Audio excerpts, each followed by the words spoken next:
Hi, my name is Kay Sutha. I am a business strategist and I will be your host.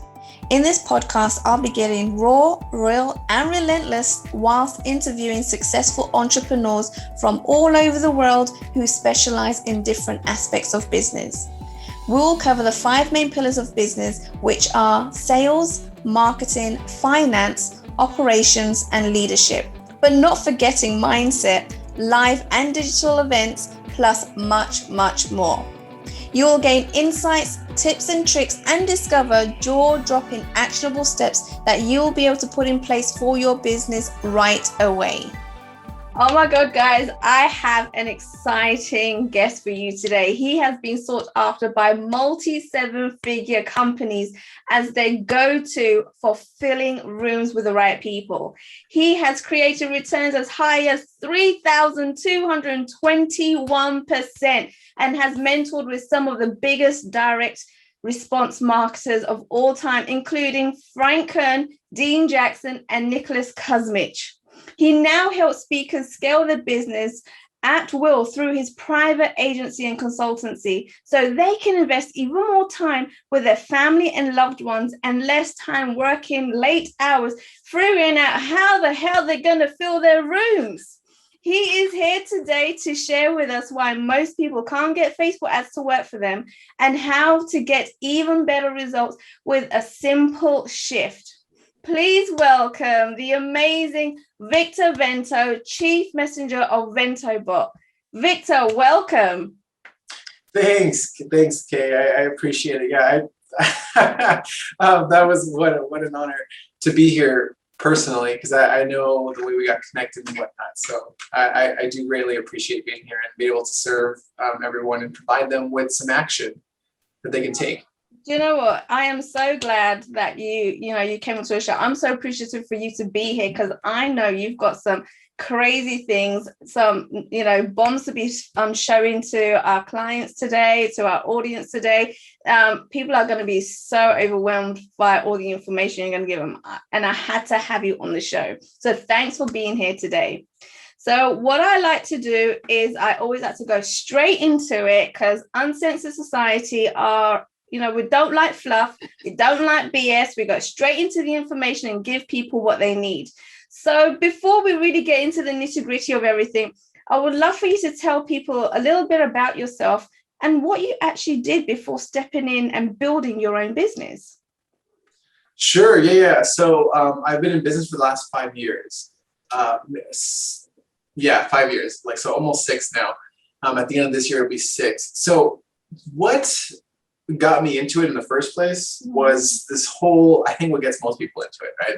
I went to school for game design, did software development, and was consultant for a software company and did a lot of stuff with R&D and really quality design and experience throughout the process of customer to buyer. Right. And one of the things I thought, I was like, well, I'm really good with code and I'm really good with this. And I was like, well, I can start my own thing. Why not? Right. I can make my own hours. I can make my own time. I don't have to work for somebody. That's, I feel what most people are like, I want that. Yes. Then not realizing what's actually, I was not realizing what's on the other side of that there is a lot more to it than just having that. You have to be a certain person to do those things, to have those things. Right. So it really, I stumbled across the first year or two and got into web design as my first initial way of going about it, and then realized quickly people don't want websites. They want what websites do for them. They want the customers. So that led to another thing. And then we started the marketing agency to kind of go along with that. And that's taken off since then. But I would say it wasn't about till last October, really, that I truly found the deeper reason why we do a lot of this stuff. And just to be fully transparent, business was fantastic, right? We're making over 6 figures and whatnot. However, it wasn't personally, I didn't feel fulfilled. There was something going on, the whole social media shows everyone oh, I'm happy, I'm successful and all this stuff, but not really. On the inside, everything was falling apart.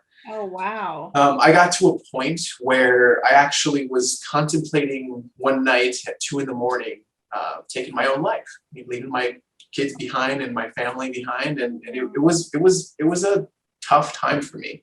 And this was all of like October of last year, 2020. So it got to that point, and I realized I heard this like little voice inside, and it called me to just open up a tab. And I was on Facebook, as I always ended up on, and just kind of mindlessly scrolling through on the desktop.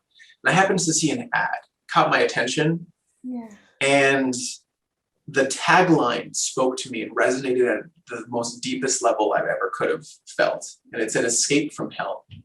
And the copy like walked me through explaining exactly what I was going through, right, and how I was feeling in business and in life, in marriage, with my kids, with my wife, with everything, my body, health, like spiritually, everything.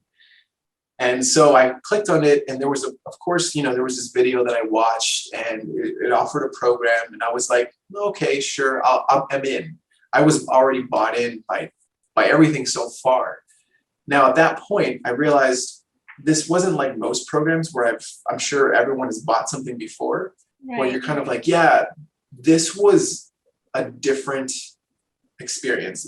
You were like legit, I was all in. There was no turning back.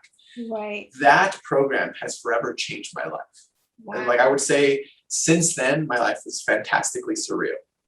And that only happened because I saw an ad on Facebook. Wow. And it resonated with me it was 2 a.m. So organically, you can't really, like, who's going to be up at 2 a.m, like posting something, or, So like, but that's often where you find your best people, not that time, but it's just in general, right? So with ads, you can reach people at the right time, at the right place, exactly where they're at. And that truly felt like that was to me, I'm like, this is why I do it. Because there's people like this, like me, who need to hear a certain message, need to enroll into a certain program, need to be saved by something, need to be like led into something that they couldn't see themselves, so that they can do the work and save themselves. And that's what people with events do, right? That's what people who run businesses do. They have this mission to reach people. And that is, I feel like that's when I truly found like my calling of why I do it. So that I would say is what it was. And since then, I've just been like, I feel like it's just been easier and easier to help people achieve that now. Wow. I mean, that is some story, Victor. Yeah. Well, that's mind blowing in itself. There's something that I need to let the audience know. I mean, you are a huge family man, right? Yeah. That family is everything to you. At what point did that change? And how did you manage to kind of balance building a business and also making sure you don't neglect your family? That's been hard. So I think that's what led up to that point, because I was under this impression that with business, I think, again, most people might start this way. They're like, I get into business because I want the freedom. And the freedom comes like, I can now treat, like, why do we want it? It's not just because, I know there's some people that will want, like, I want to be rich and I want to have and like flaunt it. And that's great. Everyone wants that at a certain point. But then there's like, you get to a certain level to where you're like, I don't want just the things. I want what the things do. I want the experiences. I want to treat my family to vacations. I want to be able to go for a week-long vacation to this amazing national park and not have to worry about work and things like that. So the hard part at the beginning was I was so focused on the hustle of like, I'm going to grow the business. I'm going to grow the business because once the business is grown, and here's the catch 22, right? Once the business is grown, then I can enjoy the freedom. Right. Okay. So you got to wait until you've grown your business to a certain point before you can even enjoy that. Yeah. And that was the mentality I had. Right? When in reality, it's not true. You don't have to grow the business to enjoy that. One of the beautiful things about running a business is you are the person, like, there are skills, foundational skills that you need, but outside of that, you can enjoy it while you grow. Right. I think what I found was there's power in investing time in your family bringing that power into your business? How much more powerfully do you show up when you know that your kids like love you and you've invested time with them and they're like, have a wonderful day, Dad? Like, how much more powerful will you show up on a sales call? How much more powerful will you show up in your marketing? Wow. Okay. Again, that's amazing things. And do you know what? There's a picture behind you that you mentioned on the previous call. Explain to viewers what that means to you, what that picture is all about. So yeah, it's a picture of 4 elephants. My wife's favorite animal is elephants. And I actually got it at a speaking engagement. I was with another colleague of mine, and it's a fun story. So one of the things I saw, everyone asks me all the time, why not lions? Because it represents my family, right? And I get this all the time. Why not lions? Why not lions? And here's what it is. And it's so I love this because I get asked all the time why the lions, and people think like lions mean power, king of the jungle and stuff like that. Here's the thing. It takes 2 male lions to take down a grown elephant. It takes 7 lionesses to take down a grown elephant. Elephants do not travel alone. And when they travel, the ground shakes. Animals move out of the way. Lions and elephants don't fuck with each other. They respect each other and they give each other space. So with my family, I walk and I go. People hear us coming and they move out of the way. Oh, wow. That was powerful in itself. I love that. I've never actually thought of it that way. That's a completely different perspective. And I absolutely love it. You know what? I probably will steal that from you. Yeah. Feel free to. Yeah, feel free to. But all right, let's get into the nitty-gritty of business now and what you actually do. So I heard that, I mean, a lot of people have been already talking. I know that you are already serving one of my partners and filling his rooms, which was just crazy how we kind of, got together and realized that. But you have this uncanny way of kind of, filling the rooms with the right people, with the right audience, which is your superpower. Tell us a little bit more about that and how you actually bring results to people. Yeah. So here's the fun part. We have yet to really talk about Facebook ads other than what I mentioned. Facebook ads is my favorite way of doing it. Facebook, Instagram ads, they're all part of the same tree, right? And the reason is because it's not like most direct response marketing channels. For example, like Google ads or like YouTube ads. Facebook and Instagram ads, their platforms itself are social, right? I consider Facebook to be the television, and I consider Instagram to be the magazine, right? We like scroll through and watch image after image. We're kind of like flipping through the pages. There's an ad in between each page and everything like that every now and then. On Facebook, kind of the same thing. We watch video after video, and then there's an ad usually sometime in there. So I think what most people get wrong and why they can't make everything work on that side of things with the paid traffic is they focus so much on having the ad do too much. The ad itself is more meant from that perspective. We're selling here. Come to our event. We're having this cool event. We're going to change your life and blah, blah, blah. That's not what people are on there for. I don't go on Facebook to go buy something. I go on there to connect with people, to interact, to see what people are up to, what new business things people are doing in their business, and what's happening with family and around the world. So when we understand that perspective, we can create an experience from that. And you may have heard me say that word experience a lot because it's a big thing for me. Right. I'm very intentional with how we create it. So when we start where people are at and have a conversation, for example, in that one ad that I got enrolled with is like Escape from Hell. That spoke to me with where I was. Right. I was already having those conversations. I was looking around for things like that. I may have been lurking and not commenting because I was afraid of expressing it externally, but that's usually what an ad's supposed to do. It's supposed to resonate with someone on a deeper level, right, and tell their story as if it was them, if it was you reading theirs. All right. And that is inviting them to have a conversation with you. Once you have that conversation, the rest of the experience, the funnel, as what people most likely know it as, is what does the indoctrination and the selling. The sales page is called the sales page for a reason. That is what sells the stuff. But we start a conversation and we provide insight and value ahead of time by making the person feel understood. That is the value. That is how we provide value in advance. I know we hear that all the time. Provide value in advance. What the hell does that mean? It's help the person feel understood. Right. So it means actually listening to them, find out where they're struggling, where their frustrations are, and actually having that solution and, and providing, a way out, a result, and to overcome these little obstacles that they have. Yep. Awesome.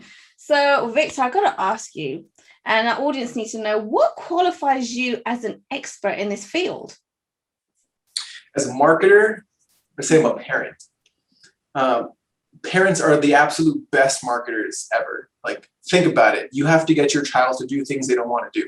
Yes. Like all the time. I have to get my daughters my oldest, my little one is starting to clean because we're kind of already planting that seed, right? We're pre-framing. Mm-hmm. But we're doing that with our oldest too, our 5-year-old. How do I get her to clean her bedroom? I say like, hey, let's get this room vacuum ready.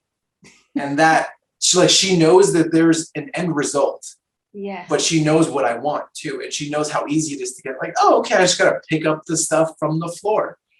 But it's vacuum ready. And like that starts it. And then, just like you would in marketing, you create an experience. You start with an initial, I would say people call it lead magnets, right? You start with an initial lead magnet that gets a tangible result in advance. And then you go into the next step. What's after that? Now that the room's vacuum ready, okay, let's make sure it's dust ready so we can start dusting stuff. And you just start adding and adding and adding to it. And you kind of create the experience along the way. Wow. Do you know what? And I love that example that you've used about being a parent, right?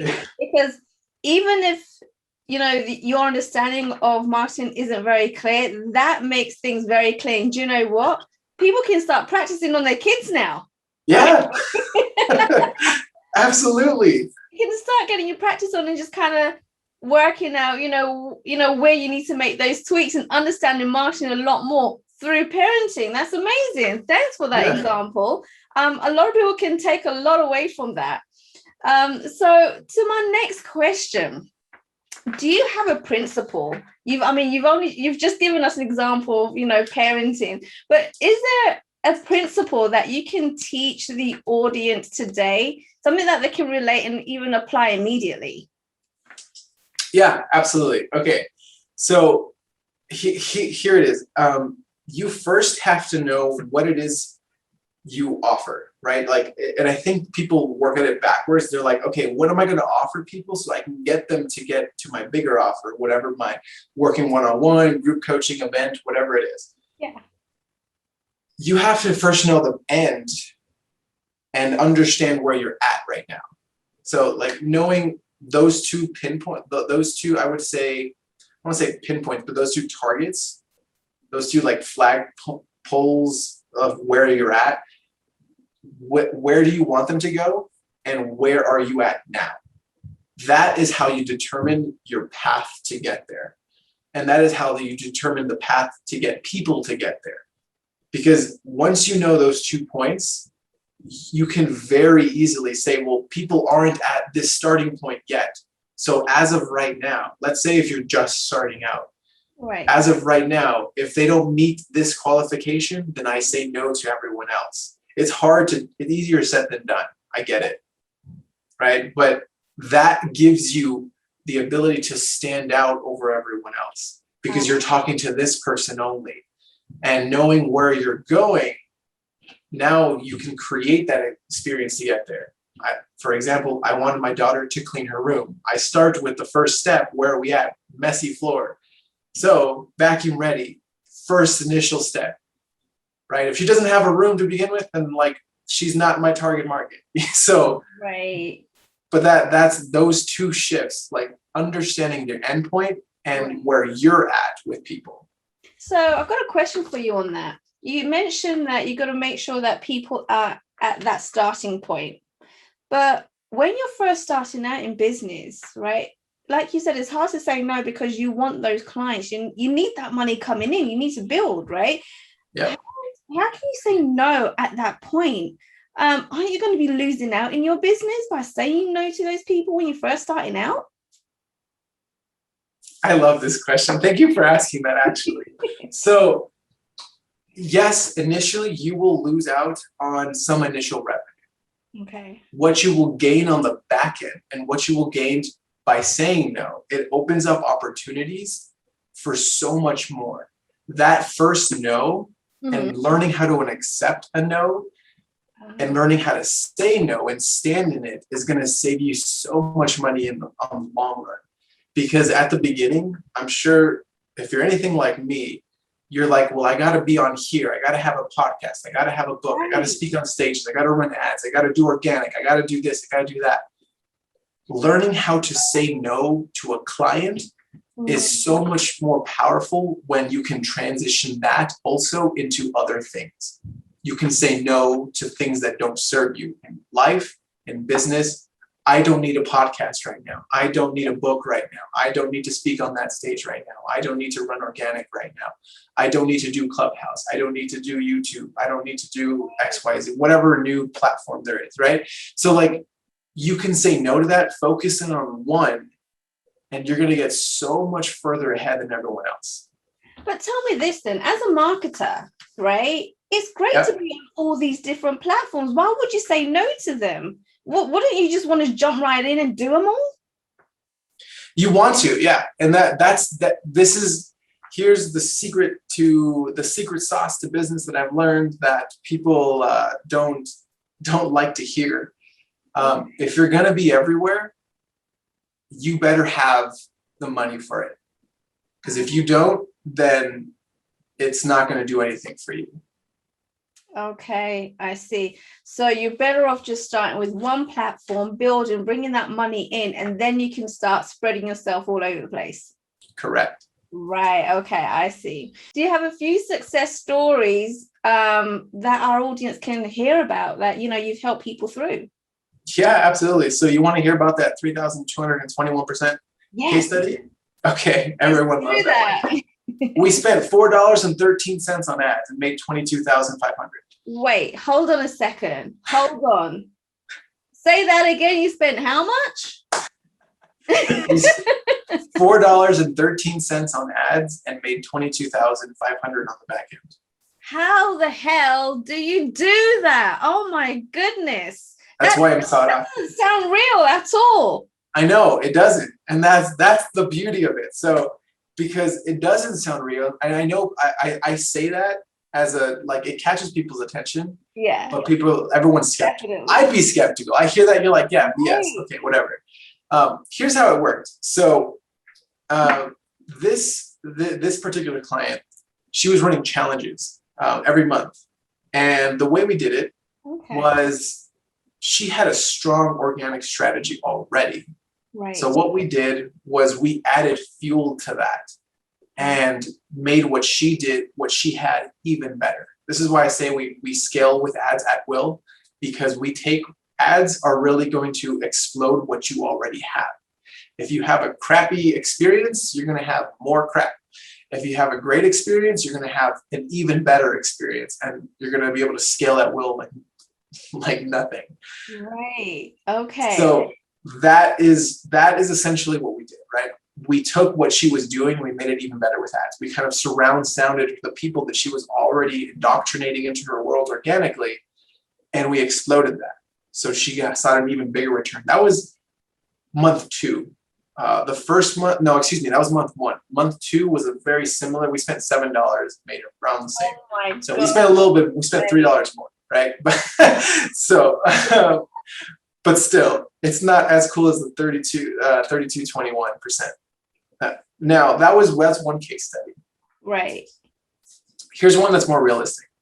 Let's say, for example, if you've never run ads before, or you don't have a strong organic game or a following or anything like that. So in my case, what we did was we ran ads to a call funnel. It was essentially because I was trying to get people into my agency, and we created an experience for them. I think overall, over the course of the campaign, I spent $1,000, maybe a little bit more. And what we got from that was we got 2 clients. Now, my clients are not, I don't want to say I'm not cheap, but I'm not for the beginner. So that to me is a 4 to 5x return on my, more than that. It's like 10x return. One client would be a 5x return. So I got the 10x return on that 1,000. Right. So that is how we did it. But I didn't have to pay that 1,000 until the end of the month. Mm-hmm. So over the course of that first month, I ran $1,000 in ads, got 2 clients at $5K, and made $10K, and I didn't have to pay the 1,000 until the end of the month. So like I could keep going. Right. So that is how I did it initially. Got it. Oh, wow. God, those are amazing successes that you've had there. And you know what? People are going to want to know more about you. They're going to want to reach out to you. Guys, if you are struggling with Facebook ads or, getting your rooms filled, whether it's digital events or live events, workshops, challenges, whatever it is, then Victor is your guy. You have to contact him, speak with him, get on a call with him, find out more. Victor, where can people go to get some additional free support and be able to contact you? Yeah, sure. So you can go to ventobot.com/15-VSL. That is it's like 14 minutes, 38 seconds, something like that, video. It's almost a 15-minute video explaining the exact process we take. So it is an opt-in. Feel free to opt in. If you don't want to, you don't have to. But if you want to actually learn how we fill these challenges, events, workshops, then we use the same framework every time. And it's something you can go implement yourself. If not, if you want my team to take care of it, we can have a conversation with that on the back end. But that again is ventobot.com/15-VSL. Wow, amazing. Guys, you'll be crazy not to take up this offer. Look, you've got to speak to Victor. He's an expert in his field. He's got a whole team. Get on a call with him. Go download this program, this video. Go find out how you do this. And if you want to know more, contact Victor. Victor, it was such a pleasure to have you on our podcast. Thank you so much for coming on board. And God, you've been throwing out some bombshells out there today. Thank you again. Awesome. Well, thank you for having me. I appreciate it. No worries. Well, you take care, Victor. Until next time. Bye. Bye. Thank you for your time and listening to Uncensored Society Podcast. All resources mentioned throughout the episode will be added to the show notes, and you'll be able to find them at the bottom as you scroll down. Don't forget to go ahead and subscribe and leave a review in iTunes. Thank you once again.